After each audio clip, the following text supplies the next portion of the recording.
We are in the rubble, Travis Flood, Daniel Shawnee, and it is the weekend before a vote. We need everybody to get out and vote on Tuesday the 13th, Travis. Absolutely. That's one of the things that we were just talking about, that we have been given this amazing ability to make choices in our world, and it's so important that you go out and you use your voice and you make your choices and you help us decide, as a group, where we're going and what we're doing, and votes like this are very, very important to our city. And it's easy to get to. Here, we'll show you a little video from the home screen. All you have to do is go up to the right corner and choose government. Then from that drop down, choose mayor and commissioners. Then scroll just a tad and you'll see the sub menu. Hit that sub menu and scroll all the way to the bottom and look for the charter vote.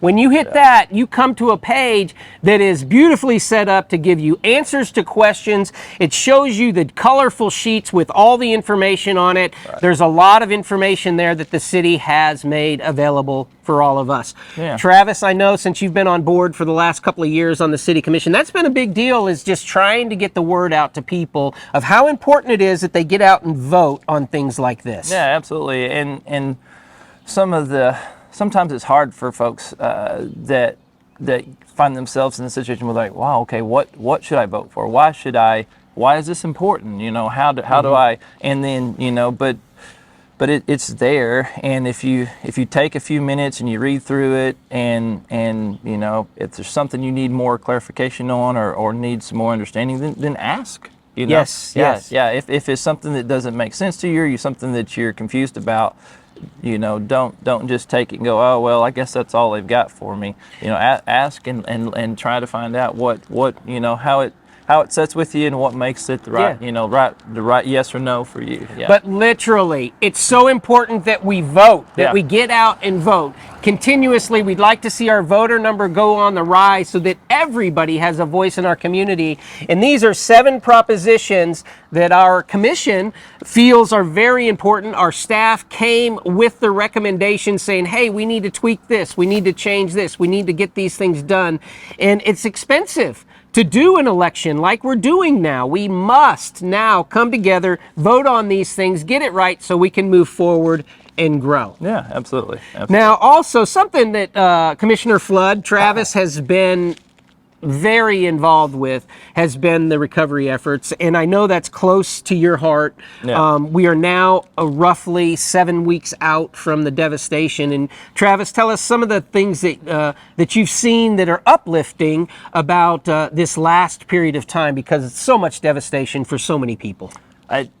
Hearing you say 7 weeks, just blows my mind. It literally feels like it was a minute ago and a year ago at the same time. And if you're in the middle of it, you understand it, mm-hmm. But we've seen some of the most unbelievable things as far as the tornado was just a sheer, unfathomable. It blew up our community. Yeah, you can't mm-hmm.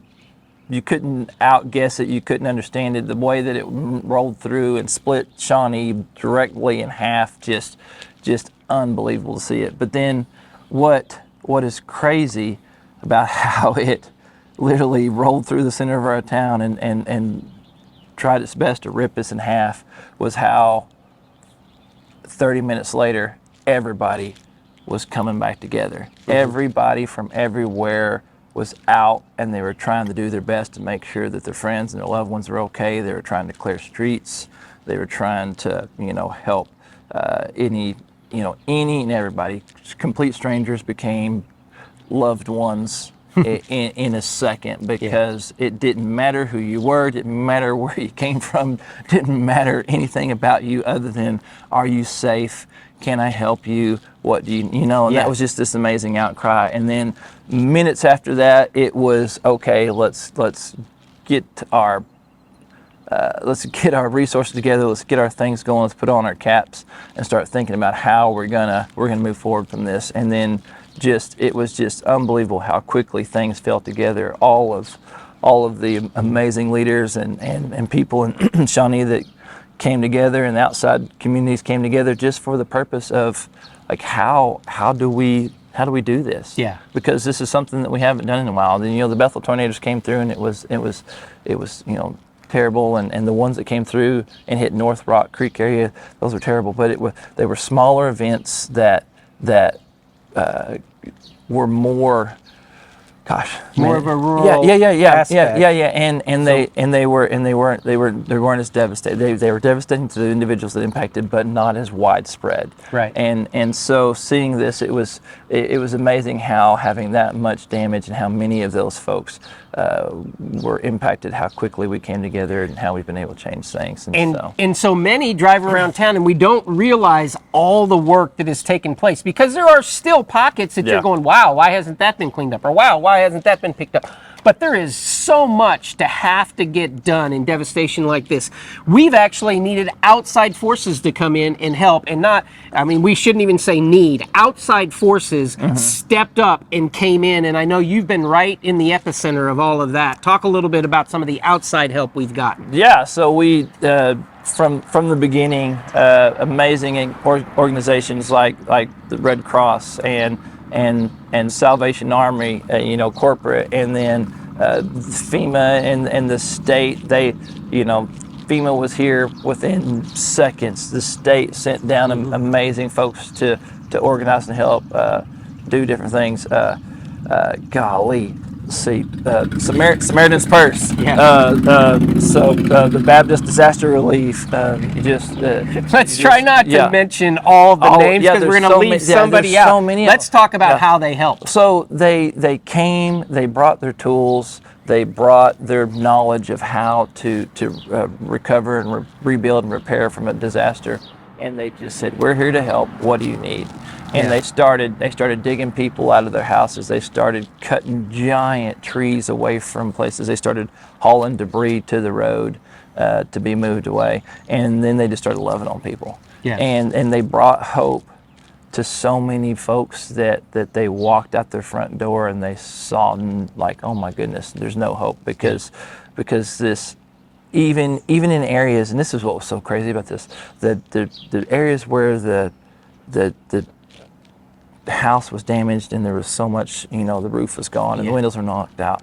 That was unbelievable to see. But then the areas that were from the epicenter of the tornado, like 8 or 10 blocks away, that 100-year-old tree fell and just like cratered their house. It was just as devastating to see that, and actually missing windows and shingles and part of your roof being torn off is almost easier than a 100-year-old tree falling on your house, because you can replace windows pretty easily, and you can replace shingles and missing boards and siding pretty easily.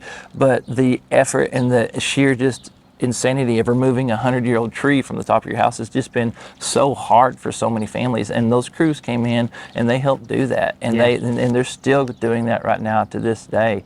And then you had individuals from everywhere bringing food, bringing basic toiletries, basic needs, water. It's amazing to think about the fact that so many families, even though they weren't affected by anything physical in the tornado, when they lost power for almost a week, every bit of their food was gone. They had no place to stay because they didn't have electricity in their house, and it wasn't safe to be in their house without electricity. And so they had to go and stay with friends or rent a hotel or throw all their food away and start over. Some of them didn't make it back in time to their house and had to throw their refrigerators and their freezers away too, because it ruined those from the rotten food. And it was just the sheer impact for that was just unbelievable. And more and more organizations sending food, sending water, sending just love and support any way that they could. And that was the initial phase. And right now that was so amazing.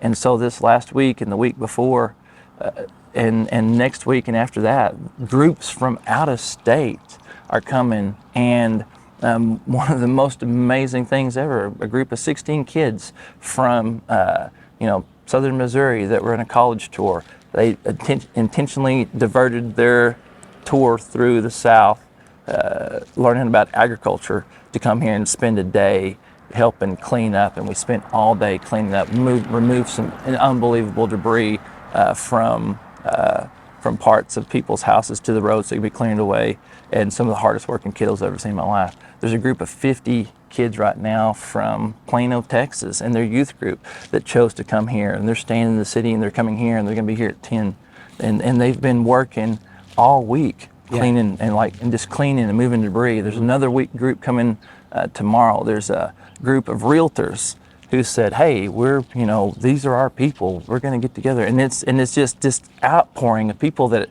come to Shawnee, and they see this, and they see all the hurt, and they see all the damage, and they believe, just like we do, and we talk about this a lot, how special this place is. And how, even though the devastation has kind of rocked us, kind of put us back on our heels, they see us, they have conversations with us, and they say, this is a place that's worth loving. This is a place that's worth saving. Just, and it's amazing to be, and they see that, and the folks come out, and they thank the kiddos, and they thank the adults and the families that are here.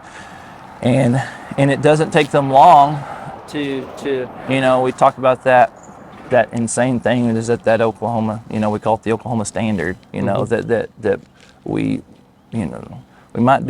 might not get everything right, but whenever it comes to loving each other, we try to do our best to do that well. Right.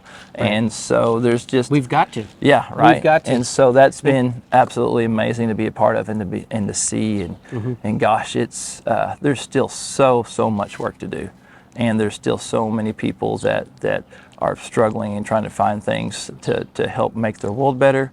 But what we do know is that if we're banded together, and we keep working together, and we keep trying to see tomorrow, and we keep thanking God for that sun coming up every day, and looking to what we can do and be, gosh, we're making huge strides in changing and making people's lives better. Well, thank you, Commissioner, because I know you're right in the middle of all of that, and you have been for a long time.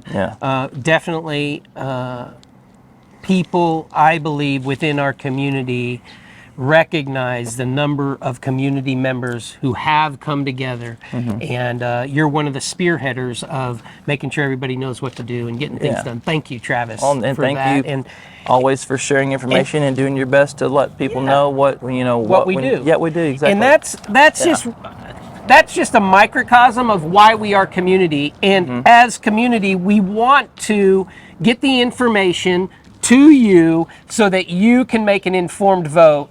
And a few minutes with this, maybe an hour total in reviewing your information sheet and going down to the polls on Tuesday, is what